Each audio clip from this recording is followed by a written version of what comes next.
Om Arunachala Ramana, saudações amada Sangha.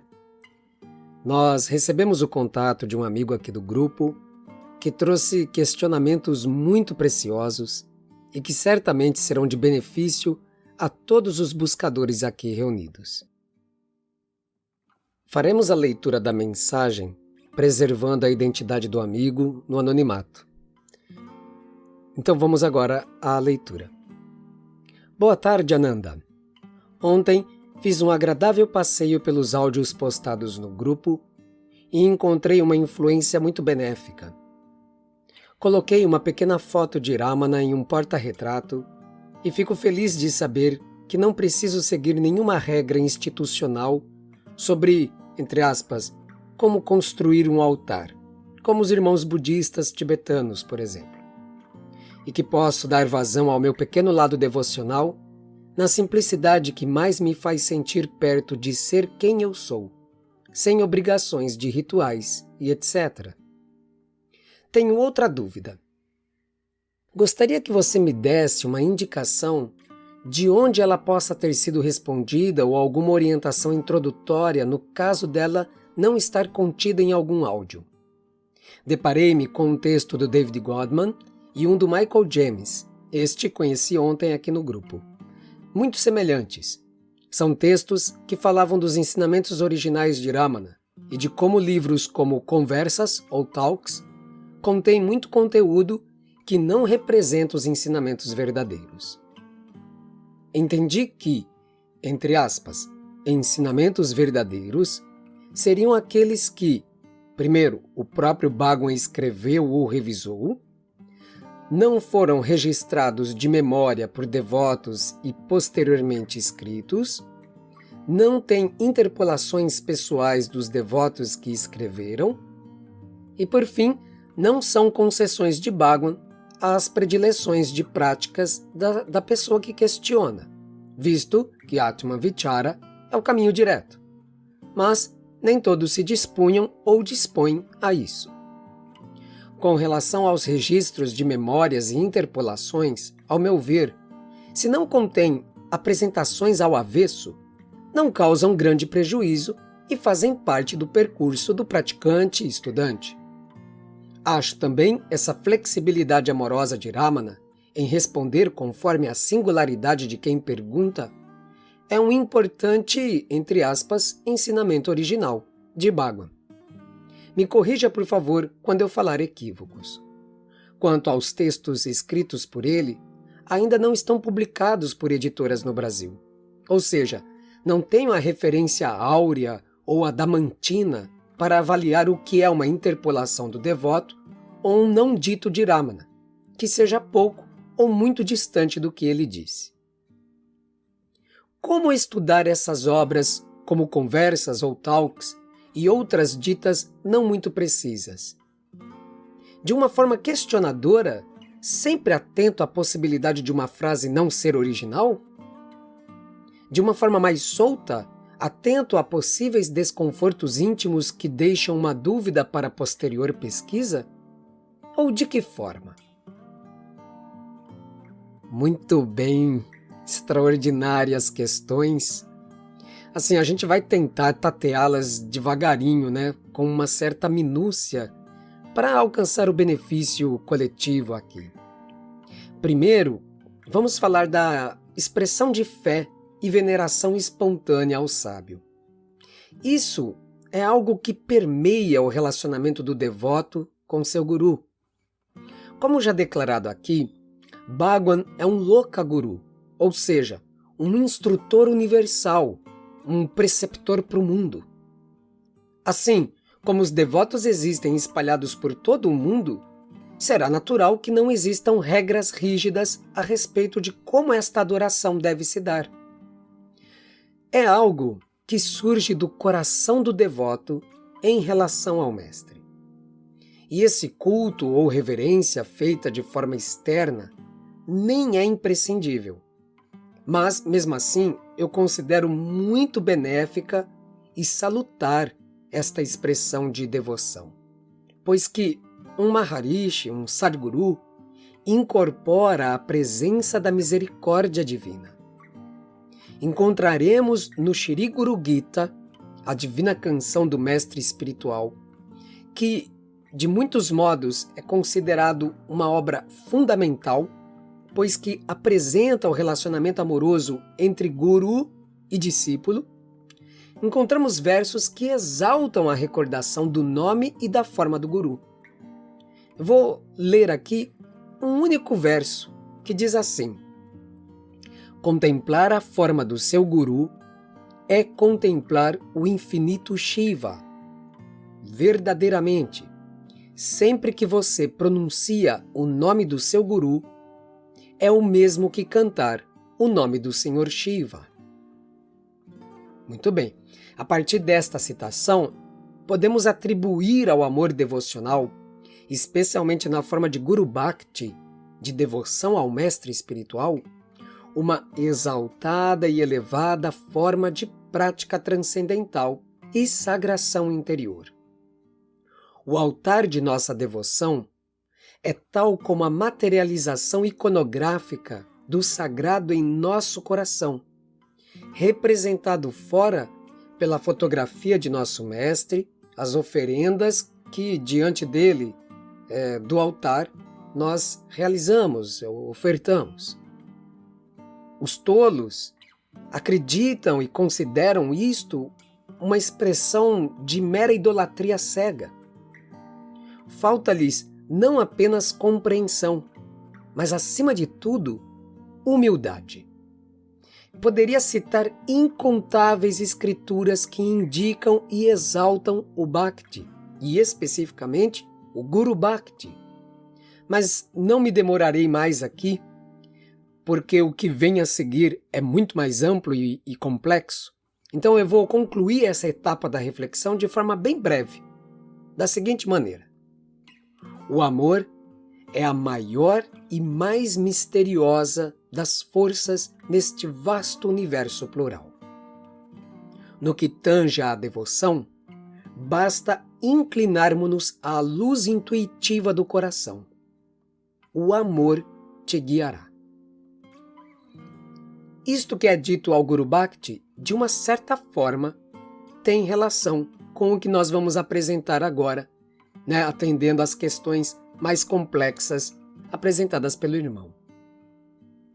Muito bem, citar qual foi o áudio em que explanamos sobre a questão da fidedignidade dos ensinos e traduções, sinceramente, é bastante desafiador. Nós aqui não saberíamos dizer nem mesmo quantos textos já traduzimos e quantos áudios já foram gravados.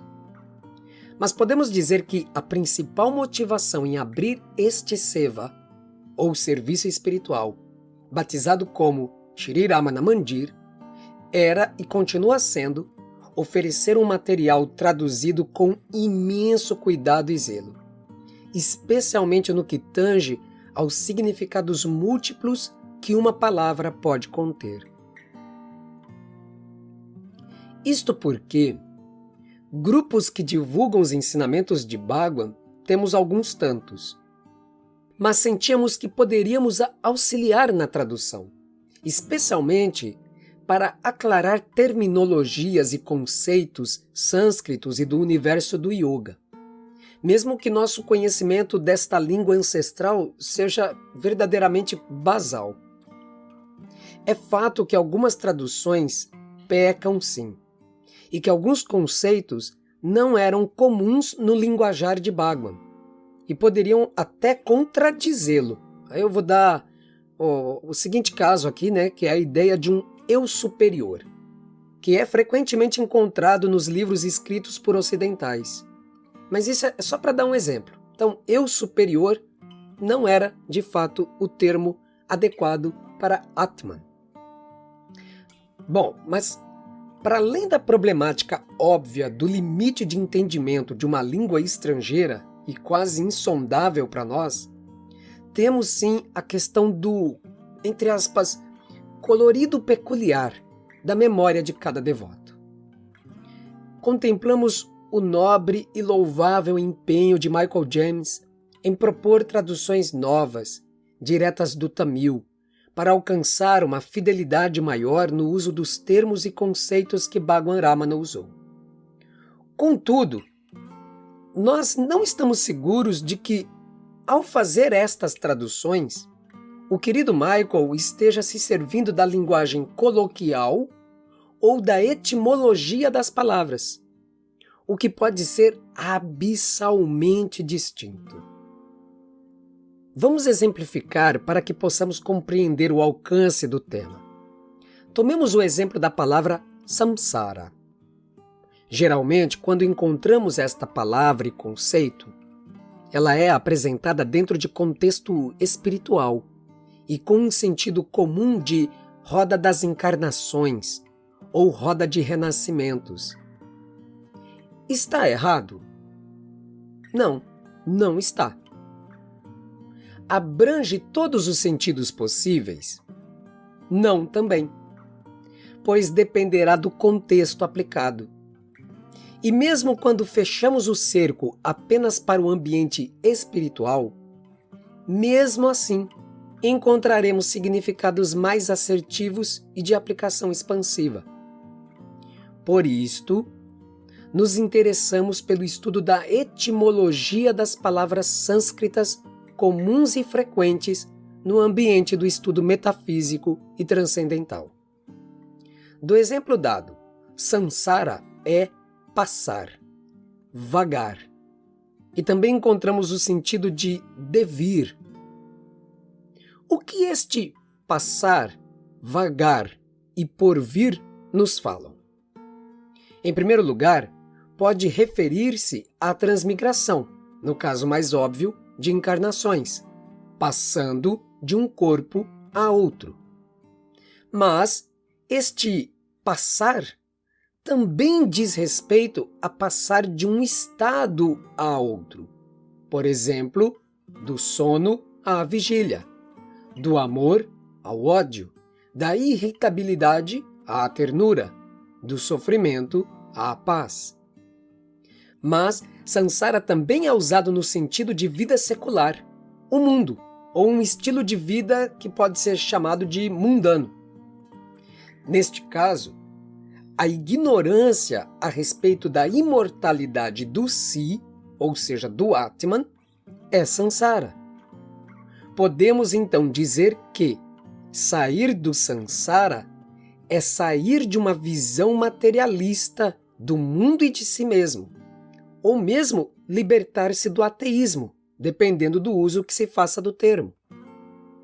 O sentido de vagar também está associado com a ideia de buscar fora de si a felicidade que se almeja.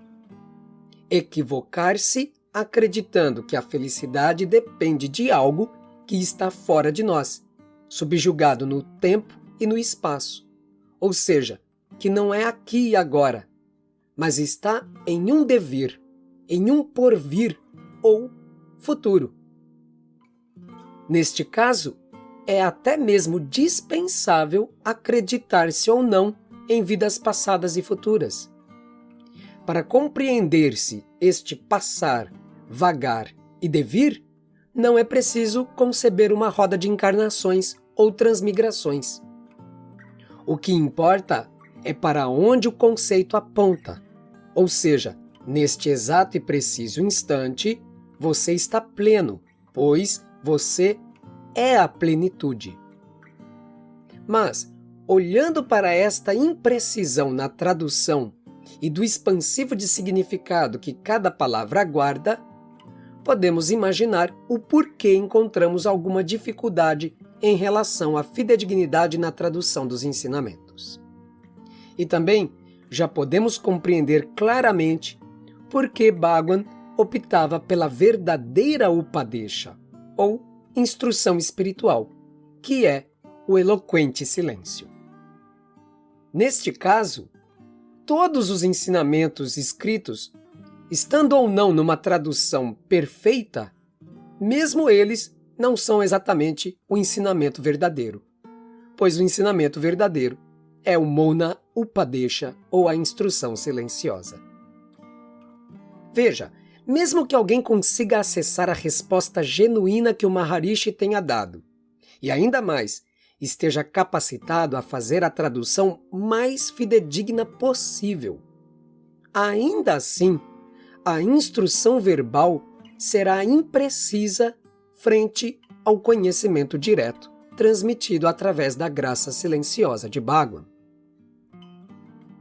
O que não significa que a consideração e fidelidade para com as palavras do sábio não sejam necessárias e desejáveis. São sim, mas, certamente, o fundamento do Mahayoga está plenamente apresentado, mesmo que possamos encontrar algum tipo de equívoco de tradução e ou de interpretação por parte dos devotos. Ainda assim, sentimos que é importante ressaltar que o ensinamento central, fundamental, essencial e axial do corpo completo de apontamentos de Bhagwan Shri Ramana é Atma Vichara, a autoinvestigação, como está declarado no prefácio mesmo do livro que aqui foi citado, o Talks ou Conversas com Shri Ramana Maharishi. Eu vou citar esse texto, um pequeno trecho. Abre aspas. Em vez de querer saber isso e aquilo, procure conhecer o eu. Pergunte, quem sou eu? Em vez de perguntar acerca de 100 outras coisas. A autoinvestigação deve ser a mais fácil de todas as tarefas, mas parece ser a mais difícil, porque nos tornamos estranhos ao nosso eu. O que é preciso fazer é simples: permanecer como eu. Essa é a verdade máxima. Esse é o estado natural e inerente. Fecha aspas. Vejamos que esta é uma tradução feita para o português do texto original. Não fui eu quem fiz essa tradução. E agora eu pergunto, será que ela conseguiu abranger todas as nuances de significados do texto? Pois eu garanto que não alcançou permear todos os significados, mas não deixou de declarar o essencial. Vou exemplificar isto também. Poderíamos traduzir o mesmo texto assim. Agora é uma tradução pessoal. Em vez de querer conhecer isso ou aquilo, procure conhecer a si mesmo. Inquira, que sou eu? No lugar de perguntar acerca de inúmeras coisas. Atma Vichara deve ser a mais fácil das tarefas, mas parece ser a mais difícil, porque nos tornamos estranhos e desconhecidos para nós mesmos. O que é preciso fazer é simples: permaneça como você é. Essa é a verdade mais elevada. Esse é o Sahajastiti. Percebem? Há nuances de possibilidades. E, na verdade, nenhuma exclui a outra. Na tradução que propomos, fizemos questão de manter alguns termos sânscritos, como Atma Vichara e o Sahajastiti. Vamos dissecar este conceito. Stiti é aquilo que está em pé, é um estado, é uma condição, é aquilo que está fixo, bem firmado, instalado, permanente, indeclinável, é a continuação no ser. Já Sahaja, em sua etimologia, significa precisamente conato, ou seja, nascido junto. Em interpretações mais precisas, o Atman, ou si mesmo, está e é você desde o seu nascimento. O conceito ainda deriva para espontaneidade, naturalidade, originalidade, aquilo que é sempre o mesmo, que não se altera, ou mais precisamente, aquilo que é idêntico e o mesmo desde o início. Veja, dependendo do contexto, Sahaja significa emancipação última, mas também pode significar, por exemplo, irmão de sangue. Portanto, fica evidente que precisamos ler para além das palavras. É necessário meditar sobre o ensinamento e buscar o espírito vivo da instrução de Bhagwan, o que, obviamente, não está na palavra morta. Apesar de que possamos encontrar alguma imprecisão, ou mesmo que os muitos significados de um termo permaneçam ocultos, ainda assim, podemos beber profusões de conhecimento transcendental nos registros dos devotos. Foi dado o exemplo da obra Talks, ou Conversas, e eu gostaria, entre aspas, de sair em defesa da obra. Vejamos que este registro comporta 4 anos de trabalho intenso do grande devoto Shri Munagala Venkataramiya. De 1935 a 1939, ele cuidou de registrar não apenas as palavras do sábio, mas as cenas em que as conversações se davam. Isto, de alguma maneira, nos ajuda a recompor o cenário humilde e espiritualmente animado, afortunado daqueles dias de Bhagwan entre nós. É importante ressaltar que este devoto era um dos antigos discípulos de Bhagwan, bem inteirado dos ensinamentos do sábio. Além do que, apesar de ser telugu de nascimento, ele falava inglês e tamil fluentemente, ou seja, a língua materna de Bhagwan. Não bastasse isso, ainda tinha bom conhecimento do sânscrito.